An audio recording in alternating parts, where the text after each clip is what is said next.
Movie के start में हम ऑलमोस्ट 10 साल की छोटी सी प्यारी सी बच्ची को देखते हैं। इस बच्ची का नाम सोफी था, जो कि एक असाइलम में रहती थी क्योंकि उसके पेरेंट्स की डेथ हो गई थी। सोफी को नींद ना आने की बीमारी थी, इसीलिए वो पूरी रात जाग कर गुजारती थी और असाइलम में फिरती रहती थी क्योंकि उसे पूरी रात ही नींद नहीं आती थी। और हर बच्चे की तरह उसका भी एक डर था कि एक बाबा जी है जो रात के अंधेरे में आते हैं और बच्चों को उठा कर ले जाते हैं और फिर वो इन बच्चों को मार कर खा लेते हैं। एक रात जब सब सो रहे होते हैं तब विंडो के पास से उसे बिल्ली की आवाज सुनाई देती है। अब क्योंकि उसे नींद नहीं आ रही थी, इसीलिए उसे देखने के लिए बाहर जाती है। वो जब बालकनी में होती है तो देखती है कि कुछ बिल्लियों ने डस्टबिन को गिरा दिया है। फिर सडन वो देखती है कि बिल्डिंग के पीछे से एक जायंट कार डस्टबिन को उठाकर उसकी जगह पर रख देता है। इसके बाद बिल्डिंग के पीछे से एक काफी बड़ा जायंट बाहर आता है। सोफी उस जायंट को देख चुकी थी और वो भी सोफी को देख चुका था। उसे देखकर वो डर जाती है और जल्दी से अपने बिस्तर पर चली जाती है, लेकिन वो जायंट विंडो से हाथ अंदर डालकर सोफी को उठा लेता है और उसे अपने साथ ले जाता है। हम देखते हैं कि ये जायंट इंसानों के सामने नहीं आता था और जब उसके रास्ते में कोई इंसान आता था तो वो किसी न किसी तरह खुद को छुपा लेता था और फिर सबकी नजरों से बचते हुए वहाँ से निकल जाता है। फिर वो सोफी को भी अपने साथ लेकर एक दूसरी दुनिया में आ जाता है और ये दुनिया थी जायंट्स की दुनिया, यानी यहाँ पर सिर्फ जायंट्स रहते थे। सोफी देखती है कि ये तो एक काफी बड़ा घर है और वहाँ की हर एक चीज जायंट्स की तरह ही बड़ी थी। सोफी वहाँ से भागने की कोशिश करती है, जिस पर वो जायंट कहता है कि यहाँ से भागने का कोई भी रास्ता नहीं है, इसीलिए तुम यहाँ से कहीं भी नहीं जा सकती। ये सुनकर वो डर जाती है। वो नोटिस करती है कि एक बूढ़ा जायंट है। वो जायंट सोफी को एक पैन पर रख देता है और बोलता है कि मुझे बहुत भूख लग रही है, मुझे इतनी भूख लग रही है कि मुझसे वो कंट्रोल ही नहीं हो रही है। सोफी समझ रही थी कि ये जायंट मुझे ही खाने वाला है। वो वहाँ पर और भी जायंट्स की हंसने की आवाजों को नोटिस करती है, इसीलिए वो उस बूढ़े जायंट से पूछती है कि क्या यहाँ पर और भी जायंट्स हैं, जिस पर वो बूढ़ा जायंट कहता है कि जी हाँ, यहाँ पर और भी जायंट्स हैं और वो सारे जायंट्स कैनिबल हैं, यानी वो इंसानों को कच्चा ही खा लेते हैं क्योंकि उन्हें किसी भी इंसान पर तरस नहीं आता और जो भी उनके हाथ लग जाता है वो उस इंसान को निगल जाते हैं। ये सुनकर सोफी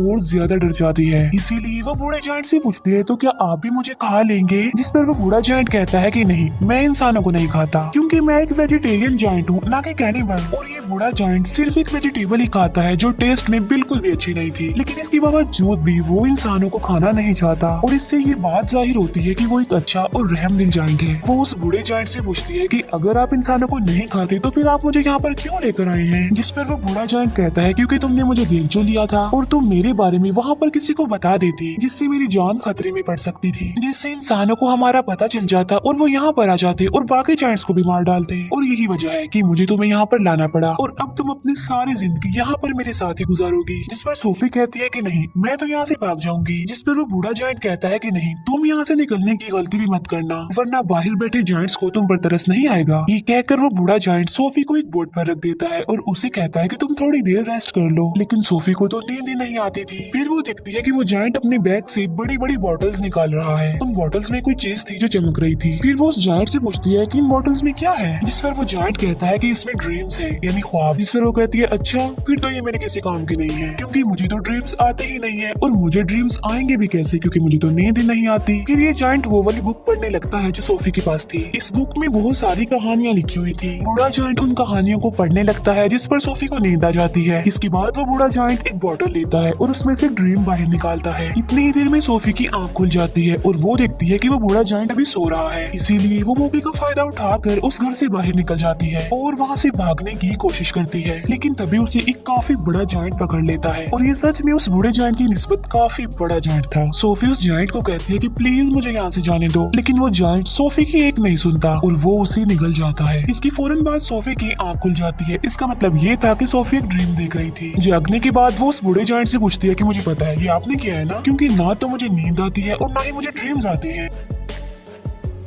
लेकिन आपने ये जो मुझे ड्रीम दिखाया है ये तो बहुत डरावना था। जिस पर वो जायंट कहता है कि मुझे ऐसा करना पड़ा और मैंने ऐसा इसीलिए किया है ताकि मैं तुम्हें ये बता सकूं कि बाहर तुम्हारे लिए कितना खतरा है, इसी वजह से तुम्हारे लिए बेटर होगा कि तुम यहीं पर ही रहो। बूढ़ा जायंट सोफी को समझाता है कि यहाँ पर जो जायंट्स है ना वो मुझसे साइज में काफी बड़े हैं और मैं तो उन जायंट्स के सामने कुछ भी नहीं हूँ क्योंकि मैं छोटा सा जायंट हूँ और बूढ़ा भी हूँ। अभी वो लोग बातें कर ही रहे थे कि तभी वहाँ पर एक काफी बड़ा जायंट अंदर आ जाता है और वाकई ये उस बूढ़े जायंट की निस्बत काफी काफी बड़ा था। वो जायंट आते ही बूढ़े जायंट से पूछता है कि बताओ तुम किससे बात कर रहे थे बोने। अब यहाँ पर सारे जायंट्स बूढ़े जायंट को बोना कहते थे क्योंकि वो साइज में सबसे ही छोटा था। बूढ़ा जायंट जवाब देता है कि नहीं तो मैं तो किसी से बात नहीं कर रहा था। इसी दौरान सोफी भी कहीं पर छुप जाती है। इस बड़े जायंट के हाथ पर चोट लगी थी, इसीलिए वो पट्टी करवाने के लिए बूढ़े जायंट के पास आया था। अब क्योंकि वो जायंट कैनिबल था, इसी वजह से उसे उस घर में से इंसान की खुशबू आती है, इसीलिए वो वहाँ पर पड़ी हर एक चीज को देखने लगता है। तभी सोफी उस सब्जी के अंदर चली जाती है जो वो बूढ़ा जायंट खाता था, और जब वो जायंट उस सब्जी को स्मेल करता है तो उसे उसमें से इंसान की खुशबू आती है। आज से पहले इस जायंट ने कभी भी ये सब्जी नहीं खाई थी, लेकिन आज उसे इस वेजिटेबल में से अच्छी खुशबू आ रही थी, इंसान की खुशबू आ रही थी, क्योंकि उसमें सोफी जो थी, इसीलिए वो जायंट उसे खाने लगता है। ये देखकर वो बूढ़ा जायंट कहता है कि रुको, तुम ये नहीं खा सकते, क्या तुम भूल गए हो कि तुम वेजिटेबल्स नहीं खाते। जिस पर वो जायंट कहता है कि हाँ, मैं ये बात कैसे भूल गया कि मैं तो सब्जियां खाता ही नहीं हूँ। इसीलिए वो सब्जी को फेंक देता है और सोफी की जान बच जाती है। इसके बाद वो जायंट वहाँ से चला जाता है। फिर उस बूढ़े जायंट को कहीं पर जाना था और सोफी उससे पूछती है कि आप कहाँ पर जा रहे हैं। जिस पर वो बूढ़ा जायंट कहता है कि मैं किसी जरूरी काम से जा रहा हूँ। वो पूछती है कि कौन सा जरूरी काम, लेकिन वो उसे कुछ भी नहीं बताता। फिर वो सोफी की काफी फोर्स करने पर उसे बता ही देता है कि मैं ड्रीम्स को पकड़ने जा रहा हूँ। फिर सोफी उसे काफी कहती है कि मुझे भी अपने साथ लेकर जाइए, लेकिन वो उसे अपने साथ नहीं ले जाना चाहता था, क्योंकि बाहर जो जायंट सो रहे थे, अगर वो जाग गए, उन्होंने सोफी को देख लिया तो बहुत बुरा होगा। इसी वजह से वो किसी भी किस्म का रिस्क नहीं लेना चाहता था, लेकिन सोफी उसे काफी इंसिस्ट करती है, इसीलिए वो उसे अपने साथ ले जाने के लिए एग्री हो जाता है। जब वो बाहर आते हैं तो देखते हैं कि वो सारे जायंट्स गहरी नींद सो रहे हैं, इसीलिए ये दोनों उनके बीच से ही गुजरना चाहते थे, लेकिन इतनी ही देर में उन सारे जायंट्स की आंख खुल जाती है और वो बूढ़े जायंट को परेशान करने लग जाते हैं कि बोने तुम कहाँ पर जा रहे हो। जिस पर वो कहता है कि मैं तो अपने काम पर जा रहा हूँ। जिस पर वो जायंट्स कहते हैं कि हम नहीं चाहते कि तुम यहाँ से निकल कर बाहर जाओ, इंसानों की दुनिया में जाओ, क्योंकि अगर इंसानों को हमारे बारे में पता चल गया तो हमारी जान खतरे में पड़ जाएगी। वो सारे जायंट्स बूढ़े जायंट को बहुत ज्यादा तंग करते हैं और तभी मौके का फायदा उठाकर सोफी एक गाड़ी में छुप जाती है। लेकिन तभी बूढ़ा जायंट आसमान की तरफ इशारा करके कहता है कि वो देखो। सब देखते हैं कि आसमान पर बादल बने हैं और बारिश होने वाली है। असल में उन सारे जायंट्स को पानी से डर लगता था क्योंकि उन्हें वाटर फोबिया था, और तभी वहाँ पर बारिश होने लगती है और वो सारे जायंट्स जाकर छुप जाते हैं। तब मौके का फायदा उठाकर वो दोनों यानी बूढ़ा जायंट और सोफी वहाँ से चले जाते हैं। वो लोग माउंटेन्स पर चढ़ने लगते हैं। चलते चलते वो बादलों से भी काफी आगे निकल जाते हैं। सोफी कहती है कि यहाँ से तो देखने में ये स्टार्स बहुत ही प्यारे लग रहे हैं। बूढ़ा जायंट कहता है कि मैं तो इनका म्यूजिक भी सुन सकता हूँ। वो बताता है कि मैं इवन दुनिया की हर चीज की आवाज ही सुन सकता हूँ। मैं चींटियों की आवाज सुन सकता हूँ, कीड़े मकोड़ों की आवाज सुन सकता हूँ, इवन मैं ट्रीज की कहानियाँ भी सुन सकता हूँ। मेरे कान इतने तेज हैं कि दुनिया की हर आवाज को ही सुन सकते हैं। ये सुनकर सोफी कहती है कि मुझे तो यकीन नहीं आ रहा आपकी बातों पर। बूढ़ा जायंट कहता है कि यही सच है बेटा, तुम्हें मानना होगा। इसके बाद वो लोग एक लेक के पास पहुंच जाते हैं, जिसके पास एक काफी बड़ा और खूबसूरत ट्री था। बूढ़ा जायंट पानी में कूद जाता है और उनके साथ सोफी भी कूद जाती है। दोनों फिर लेक के दूसरे किनारे पर पहुंच जाते हैं और ये होती है ड्रीम्स की दुनिया, क्योंकि ड्रीम्स उस ट्री से यहाँ पर कतरों की तरह गिरते हैं और बूढ़ा जायंट इन्हें पकड़ने के लिए ही यहाँ पर आता है। फिर वो दोनों मिलकर बहुत सारे ड्रीम्स पकड़ लेते हैं। इन ख्वाबों में अच्छे और बुरे दोनों ड्रीम्स ही थे। इन ड्रीम्स को पकड़कर फिर ये लोग वापस जाने लगते हैं। ये दोनों अब एक दूसरे के काफी अच्छे फ्रेंड बन गए थे और एक दूसरे के साथ काफी खुश थे।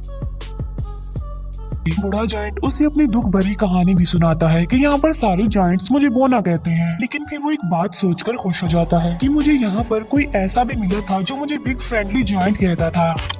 ये सुनकर सोफी कहती है तो आज से मैं भी आपको बिग फ्रेंडली जायंट यानी BFG ही कहूंगी। ड्रीम्स पकड़ने के बाद ये लोग सिटी में घूमते फिरते हैं, जहाँ पर बच्चे अपने अपने घरों में सो रहे होते हैं और बिग फ्रेंडली जायंट यानी BFG उन्हें नींद में बहुत अच्छे अच्छे ड्रीम्स देता है ताकि लोगों को उनके ड्रीम्स में खुशियाँ मिल सके। यहाँ पर हम ये जान पाते हैं कि BFG एक बहुत ही अच्छे दिल का जायंट है जो ड्रीम्स की दुनिया से ड्रीम्स लाकर लोगों को देता है ताकि सोते हुए ही सही ये उन लोगों की जिंदगियों में खुशियाँ तो ला सके। सोफी पूछती है कि ड्रीम्स के बारे में आपको क्या आपके पेरेंट्स ने बताया था, जिस पर वो जायंट यानी BFG कहता है कि जायंट्स के पेरेंट्स नहीं होते। फिर वो BFG से उसकी एज पूछती है कि आपकी उम्र कितनी है। BFG जवाब देता है कि जितनी उम्र इस दुनिया की है उतनी ही मेरी है, यानी जब से ये दुनिया बनी थी तब से ये जायंट्स भी बन गए थे, लेकिन ये इस दुनिया में इंसानों से छुप कर रहते हैं दीवारों के पीछे। फिर वो दोनों वापस जाने लगते हैं। सोफी अचानक पूछती है कि मेरा ब्लैंकेट कहाँ पर है। असल में सोफी का ब्लैंकेट जायंट्स की दुनिया में ही रह गया था और इस बात की वजह से BFG परेशान हो जाते हैं। इसीलिए वो सोफी को कहते हैं कि अब मैं तुम्हें अपने साथ नहीं ले जा सकता, क्योंकि अब तक उन जायंट्स को पता चल गया होगा कि मेरे साथ कोई इंसान भी है। और यहाँ पर BFG सोफी को एक बात बताता है कि बहुत सालों पहले मुझे एक बच्चा मिला था और वो भी इतना ही प्यारा और इनोसेंट था जितनी कि तुम हो, और तुम्हारी तरह उसने भी मुझे देख लिया था। इसी वजह से मैं उस बच्चे को भी जायंट्स की दुनिया में ले गया और उसी बच्चे ने मुझे पढ़ना सिखाया। और ये जो जैकेट तुमने पहन रखी है ये मेरे उसी मासूम छोटे से फ्रेंड की है। लेकिन इससे पहले कि मैं उस बच्चे को उसकी दुनिया में वापस लेकर आता काफी देर हो चुकी थी और मैं बिल्कुल ये नहीं चाहता कि जो उस बच्चे के साथ हुआ है मेरे उस दोस्त के साथ हुआ है वो तुम्हारे साथ भी हो, क्योंकि तुम भी तो मेरी एक दोस्त ही हो ना। इसीलिए वो सोफी को वहीं पर छोड़कर वहाँ से जाने का फैसला करता है। हालांकि सोफी उन्हें काफी मना करती है यहाँ रुकने पर और उसके साथ चलने की जिद करती है, लेकिन वो जायंट इस बार उसकी बात नहीं मानता। तब BFG उसे अजाइलम में छोड़कर वहाँ से जाने लगता है। अब क्योंकि सोफी वहाँ पर रुकना नहीं चाहती थी इसीलिए वो बालकनी से कूद जाती है, क्योंकि उसे पता था कि BFG उसे बचा लेंगे। और होता भी ऐसा है, BFG उसे बचा लेता है और इसीलिए ना चाहते हुए भी उसे सोफी की बात माननी पड़ती है। इसी वजह से वो उसे जायंट्स की दुनिया में दोबारा से ले आता है, जहाँ पर बाकी जायंट्स पहले ही उन लोगों के लिए वेट कर रहे थे, क्योंकि सारे जायंट्स जान चुके थे कि बूढ़े जायंट के पास कोई इंसान है। इसीलिए सारे जायंट्स अब जानना चाहते थे कि वो इंसान कौन है, कहाँ पर है। इसीलिए वो ब्लैंकेट की खुशबू की मदद से BFG के घर को चेक करते हैं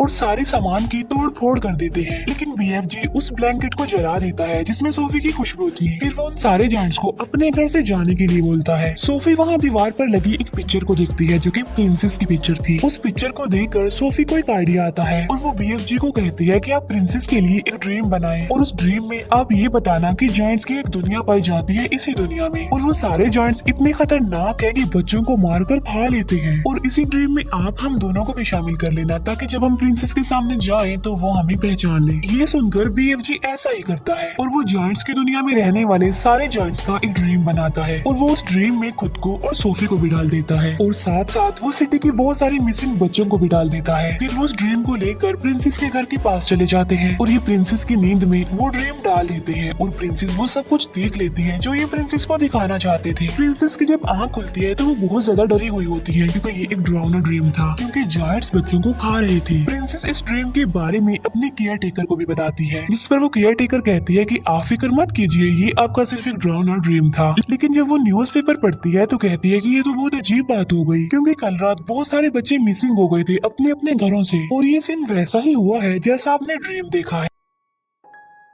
तभी प्रिंसेस कहती है कि पर्दे हटाओ और पर्दे हटाते ही विंडो पर सोफी खड़ी हुई थी। असल में ये चीज भी उन्होंने ड्रीम में डाल दी थी और उसमें BFG को भी डाल दिया था। तब सोफी उन्हें BFG के बारे में बताती है और साथ साथ वो प्रिंसेस से प्रॉमिस भी लेती है कि आप मुझसे वादा करेंगे आप BFG को कोई नुकसान नहीं पहुंचाएंगे। तब BFG प्रिंसेस के सामने आता है और तमीज से उनके सामने झुक जाता है। तब प्रिंसेस भी अपने प्रॉमिस को पूरा करती है। अच्छा, यहाँ पर जायंट्स की ना एक फनी बात भी थी कि वो किसी भी वर्ड को ठीक से नहीं बोलते थे, इसीलिए वो महारानी को मर्जानी कहता था, BFG इंसान को इंसान कहता था और ऐसे ही उल्टे सीधे लफ्ज बोलते थे। इसके बाद प्रिंसेस उनका अच्छे से वेलकम करती है और उन्हें एक काफी अच्छी दावत देती है। फिर ये लोग सारी बात प्रिंसेस को बता देते हैं कि जायंट्स की दुनिया में 9 बड़े बड़े जायंट्स ऐसे हैं जो इंसानों और बच्चों को पकड़कर खा लेते हैं। इसीलिए प्रिंसेस उनकी हेल्प करने के लिए तैयार हो जाती है और अपनी एक पूरी आर्मी तैयार कर लेती है, जो कि BFG की मदद से अपने हेलीकॉप्टर्स में बैठकर जायंट्स की दुनिया के लिए निकल जाते हैं। अब इन्होंने यहाँ पर एक प्रॉपर प्लान बनाया हुआ था, इसीलिए वो प्लान के मुताबिक एक जगह पर रुक जाते हैं, क्योंकि ये पूरी तैयारी के साथ उन पर अटैक करने के लिए आए थे। प्लान ये था कि BFG एक ड्रीम बनाएंगे और उस ड्रीम में BFG इन जायंट्स के लिए शर्मिंदगी और पछतावा डालेंगे उनके बुरे कामों के लिए जो उन्होंने किए थे। और BFG ऐसा ड्रीम बना भी लेता है, लेकिन जैसे ही BFG ड्रीम्स को उन जायंट्स में डालने के लिए जाता है तब उन्हें याद आता है कि ड्रीम डालने वाली चीज तो मैं प्रिंसेस के महल में ही छोड़ आया हूँ और उस चीज के बगैर ऐसा करना रिस्की था क्योंकि उन जायंट्स के पास जाना था। लेकिन सोफी हिम्मत करके उस ड्रीम वाले जार को उस जगह पर लेकर चली जाती है जहाँ पर वो जायंट्स सो रहे थे। लेकिन इससे पहले कि सोफी उस जार को तोड़ पाती उन जायंट्स का लीडर उठ जाता है और वो जैसे ही सोफी को पकड़ने वाला होता है सोफी उस जार को तोड़ देती है और ये ड्रीम उन जायंट्स की नींद में चला जाता है जो भी सो रहे थे। और जब वो जायंट्स जागते हैं तो उन्हें अपने बुरे काम पर शर्मिंदगी होती है, लेकिन जो जायंट्स का लीडर था वो तो जाग रहा था, इसीलिए उसे कोई भी पछतावा और शर्मिंदगी नहीं होती और इसीलिए वो सोफी पर अटैक कर देता है। लेकिन तभी BFG उस जायंट के सामने आ जाते हैं। अब क्योंकि BFG बहुत छोटे थे इसीलिए वो जायंट उन्हें अपने हाथ में उठा लेता है। लेकिन जैसे ही वो BFG को मारने लगता है प्रिंसेस की पूरी आर्मी हेलीकॉप्टर्स के साथ वहाँ पर आ जाती है और वो लोग सारे जायंट्स को पकड़कर अपने साथ ले जाते हैं और उन्हें समंदर के बीच में एक आइलैंड पर छोड़ दिया जाता है। अब क्योंकि इनकी चारों तरफ पानी था और ये तो पानी से डरते थे इसीलिए वो वहाँ से भाग नहीं सकते थे और इसीलिए अभी हमेशा के लिए यहाँ पर फंस गए हैं। प्रिंसेस उन जायंट्स के लिए वहाँ पर सब्जी के बीज भी फेंक देती देती है ताकि ये जायंट्स उन बीजों की मदद से वहाँ पर सब्जी उगाएं और सारी जिंदगी ये वो सब्जी ही खाएं। अब क्योंकि उन जायंट्स को ये सब्जी पसंद नहीं थी, लेकिन अब ना चाहते हुए भी उन्हें ये सब्जी खानी पड़नी थी और पूरी जिंदगी इसी आइलैंड पर रहकर ये सब्जी ही खानी है। इसके बाद हम सोफी को देखते हैं जो बस आइलैंड में नहीं रहती बल्कि प्रिंसेस के महल में रहती है और यहाँ पर सोफी बहुत खुश होती है और वो जब चाहे BFG से बात भी कर सकती है क्योंकि BFG ने बताया था कि वो इस दुनिया की सारी आवाजें सुन सकते हैं। दूसरी तरफ BFG जो कि अब जायंट्स की दुनिया में बिल्कुल अकेले रह गए हैं, जिन्होंने जायंट्स की दुनिया में उस सब्जी के अलावा और भी बहुत सारी वेजिटेबल्स उगा ली हैं और वो भी अपनी लाइफ में बहुत खुश हैं। सोफी हर सुबह जाकर विंडो पर आती है और BFG को गुड मॉर्निंग कहती है, जिससे BFG सुन लेते हैं और उसका जवाब देते हैं और ये प्यारी सी मूवी यहीं पर एंड हो जाती है। Thank you for watching.